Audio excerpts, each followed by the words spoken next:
साईं की बात। बच्चे देखो, विधि विधान वैसे बहुत ज़रूरी होते हैं परंपरागत तौर पर, लेकिन अगर तुम्हें विधि विधान पता ना हो, तुम्हें ये ना पता हो कि किस विधि विधान से पूजा पाठ करना है या क्या करना है, तो सुनो, अपने साईं को वहाँ पर विराजित कर कर तुम जैसे अपनी साईं की पूजा करते हो ना, वैसे ही दिवाली की पूजा करना, वैसे धनतेरस की पूजा करना, वैसे ही करना। मत सोचना किसी वहम के बारे में कि कोई वहम होगा। मेरी बात सुनो एक बात, जब हम भगवान की पूजा करते हैं ना, तो हमारे ईश्वर जानते हैं, सब जानते हैं कि मेरा बच्चा अनजान है, उसे नहीं पता।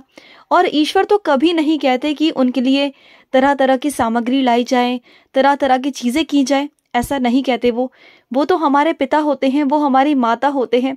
लक्ष्मी माँ क्या हमारी माँ नहीं? फिर ये सब चीज़ें ना सोचना बंद कर दो, वहम मत करो। वो तो हमारे माता पिता होते हैं। तुम तो सिर्फ पूजा की बात करते हो। हम रोज़ की ज़िंदगी में ना कितनी गलतियाँ करते हैं, कितनी, तुम जानते हो, जाने अनजाने हमसे दुनिया में कितनी गलतियाँ हो जाती हैं, कितनी बार गलतियाँ हो जाती हैं। वो हमें हमेशा माफ़ करते चलते हैं, हमेशा। तो क्या पूजा पाठ के लिए वो हमसे गुस्सा होंगे? नहीं होंगे, बल्कि तुम सच्चे भाव से, सच्चे मन से उनकी पूजा कर रहे हो ना, बल्कि वो तुम्हें आशीर्वाद ही देंगे और तुम्हें आगे का मार्ग दिखाएंगे, तुम्हें खुद बताएंगे वो कि कैसे क्या करना है। तुम बिल्कुल चिंता मत करो और वहम तो बिल्कुल भी मत करना। अगर कोई सामग्री कम रह जाए, कुछ रह जाए ना, तो बिल्कुल भी वहम बिल्कुल मत करना। और एक बात कहूँ तुमसे, जो भी तुम काम करते हो ना, उसमें शर्म मत किया करो। देखो, कोई भी काम छोटा बड़ा नहीं होता। तुम कोई भी काम करो, कोई भी, वो सारे काम अच्छे हैं, सारे काम अच्छे हैं, क्योंकि इस दुनिया में ना ईश्वर ने सारे काम बनाए हैं। क्योंकि अगर छोटा इंसान छोटे काम नहीं करेगा, बड़ा इंसान बड़े काम नहीं करेगा, तो दुनिया में संतुलन नहीं रहेगा। अगर सभी बड़ा काम करने लग जाएंगे, तो क्या तुम्हारे घर पर जो सहायक कर्मी आते हैं, तो उनका काम कौन करेगा, बताओ? तो ये दुनिया को संतुलन बनाए रखने के लिए है। सबको अपना अपना काम करना होता है, बस उसमें कोई शर्म नहीं करनी, बिल्कुल नहीं करनी। और सुनो, तुम जो जेवरात लेकर आए हो ना, तो लक्ष्मी माँ के आगे रखना, उनकी पूजा करना, और उसके बाद ही अपने तिजोरी में रखना। उसे वैसे ही मत पहन लेना, पहले तिजोरी में रखने से पहले उनकी पूजा करना। और सुनो मेरी बात, तुम ना बार बार कहीं जाने की जिद करते हो। मैं वहाँ पर तुम्हें भेजूंगा, लेकिन सही समय आने पर भेजूंगा, इतनी जिद मत करो। मैं भेजूंगा ना तुम्हें, ज़रूर भेजूंगा, ज़रूर। और मेरे कुछ बच्चों ने मुझसे कहा है कि साईं, अपने होने का साक्षात प्रमाण दो, है ना, ये कहा है ना तुमने मुझसे।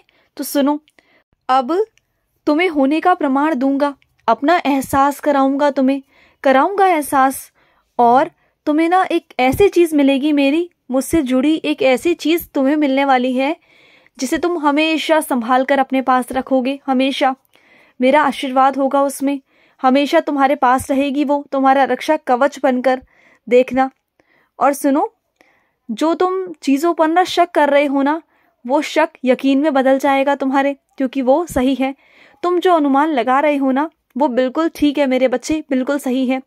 क्योंकि ना मैं तुम्हें सच्चाई दिखा देता हूँ, तभी जाकर तुम्हें कहीं कहीं चीज़ों पर शक होने लगता है, लेकिन वो शक नहीं होता, वो सच्चाई होती है जो मैं तुम्हारे सामने लाना चाहता हूँ। और वो आ जाती है, आ ही जाती है मेरे बच्चे, वो छुप नहीं सकती, तुमसे नहीं छुप सकती। और सुनो, तुम्हें ऐसा लगता है ना कि जहाँ तुम कार्य क्षेत्र में काम करते हो, वहाँ पर बहुत सारे मतलबी लोग हैं, सिर्फ अपने अपने काम को देखते हैं, हमेशा दूसरों के लिए हमेशा निंदा करते हैं, लेकिन तुम वहाँ पर घबरा जाते हो, है ना। तो सुनो, तुम्हें लगता है ना कि ये दुनिया निस्वार्थ भाव से है ही नहीं, ये दुनिया सब मतलबी है, ऐसा लगता है ना। तो एक काम करना, जब भी मन में ऐसे भाव आए ना, तो जाकर गुरुद्वारे जाकर बैठना। तुम जानते हो, वहाँ पर तुम्हारे जैसे लोग मिलेंगे, जो बिन मतलब के वहाँ पर सेवा करेंगे, बिना लालच के सारा काम करेंगे, निस्वार्थ भाव से सबके जूते साफ करेंगे, झाड़ू लगाएंगे, पोछा लगाएंगे, और तुम्हें खाना भी खिलाएंगे, तुम्हें लंगर भी परोसेंगे। जब तुम उन लोगों को देखोगे ना, तो तुम्हें लगेगा कि हाँ, सच में साक्षात में ईश्वर ने दुनिया में अच्छे लोग भी बनाए हैं, जो तुम्हारी तरह होंगे, जो तुम्हारी तरह मन के साफ होंगे। तुम देखना और जाना ऐसी जगह पर, फिर तुम्हें सुकून और शांति मिलेगी। देखो मेरी बात सुनो, इस दुनिया में ना हर तरह का इंसान है, अच्छा बुरा।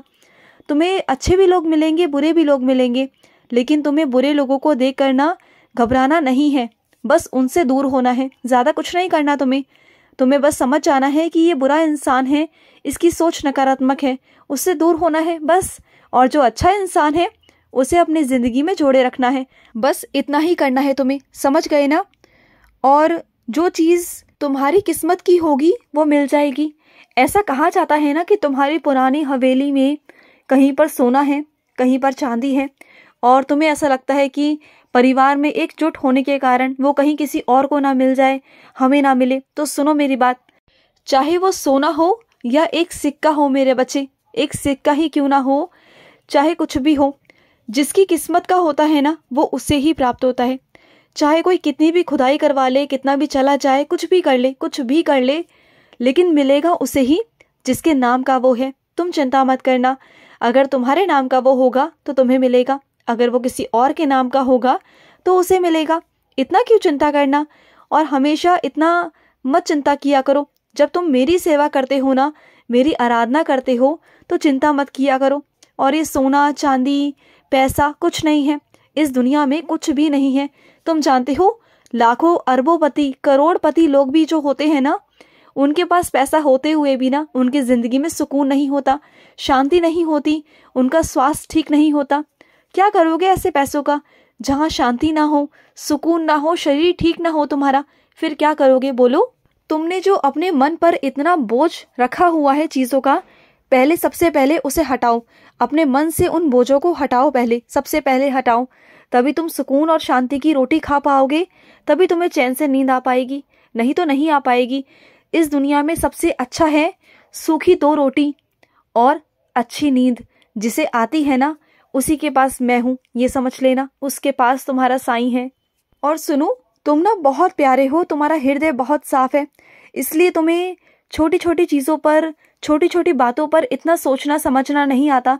लेकिन जो दुनिया है ना मेरे बच्चे, ये तुम्हारे एक एक शब्द को, तुम्हारे एक एक विचार को पकड़ लेती है और उसके बारे में सोच सोच कर बात का बतंगड़ बनाती है और तुम्हारे चरित्र पर उंगलियां उठाना शुरू कर देती है, उल्टा सीधा सोच समझकर बोलने लगती है। बाहर के लोग ऐसे ही होते हैं मेरे बच्चे, तभी तो मैं तुम्हारे ऊपर हमेशा रक्षा कवच बनाकर रखता हूँ बाहर के लोगों से, क्योंकि मैं नहीं चाहता कि तुम जिन लोगों के साथ में उठो बैठो वो तुम्हारे बारे में बातें करें।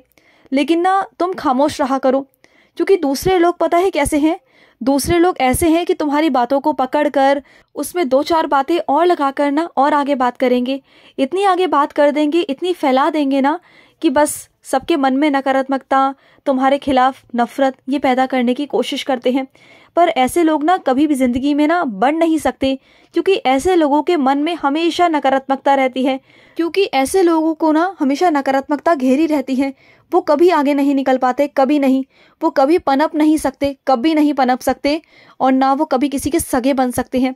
लेकिन तुम अच्छा करो, तुम्हारे साथ भी अच्छा होगा। और जो पीठ पीछे तुम्हारी बुराइयां करेंगे, तुम्हारी निंदा करेंगे, बहुत तरह की बातें करेंगे तुम्हारे बारे में कि तुम दिखावा करते हो, तुम झूठ बोलते हो, तुम्हारा ढोंग है, पूजा पाठ ये सब ढोंग है, तुम्हारे सामने कहीं ना कहीं, लेकिन पीठ पीछे कहेंगे।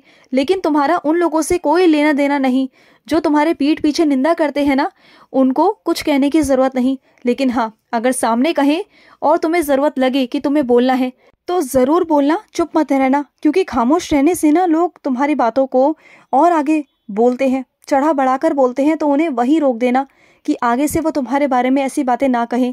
लेकिन अगर पीठ पीछे कहे ना तो तुम्हें नहीं सुनना है, बिल्कुल नहीं सुनना। जैसे तुम करते आए हो वैसे करना है, मेरी पूजा आराधना। खुश रहो। आज का रात्रि साई संदेश समाप्त हुआ।